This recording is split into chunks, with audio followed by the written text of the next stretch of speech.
ফেনীতে জেলা ছাত্রদল নেতা দুলালের আয়োজনে বিশুদ্ধ পানি স্যালাইন বিতরণ অনুষ্ঠিত। ফেনীর সরস্বতীতে প্রচণ্ড তাপ প্রবাহে এসএসসি পরীক্ষার্থী ও অভিভাবকদের মধ্যে বিশুদ্ধ পানি ও খাবার স্যালাইন বিতরণ করা হয়েছে।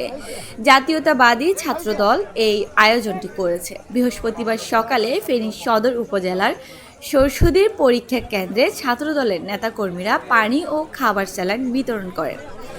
আগামী প্রজন্ম গড়ে উঠুক জ্ঞান অর্জন ও মেধার বিকাশের মাধ্যমে, এই স্লোগানকে সামনে রেখে ফেনী জেলা ছাত্রদলের সিনিয়র যুগ্ম সম্পাদক কাজী নজরুল ইসলাম দুলালের নির্দেশনায় ফেনী জেলার উপজেলা ছাত্রদলের সাবেক সিনিয়র যুগ্ম আহ্বায়ক ইয়াসিন আরাফাত ও মেজবাহ মিয়াজির উদ্যোগে পানি ও স্যালাইন বিতরণ এবং জরুরি বাইক সেবা প্রদান করা হয়েছে।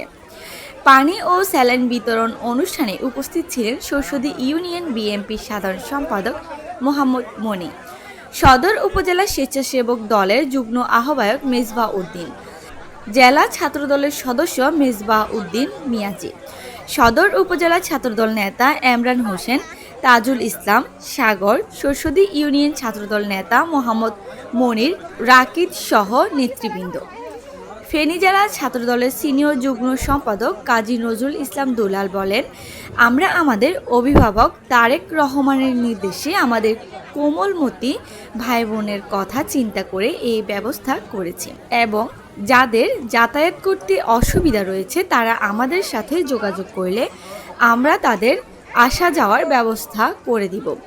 আর জরুরি বাইক সেবাও রয়েছে। আমাদের নেতা তারেক রহমানের নির্দেশনায় মোতাবেক আমরা আগামীতেও এই কার্যক্রম ধরে রাখার চেষ্টা করব। ফারজানা ইসলাম, দৈনিক আলোর পথে, ফেনী।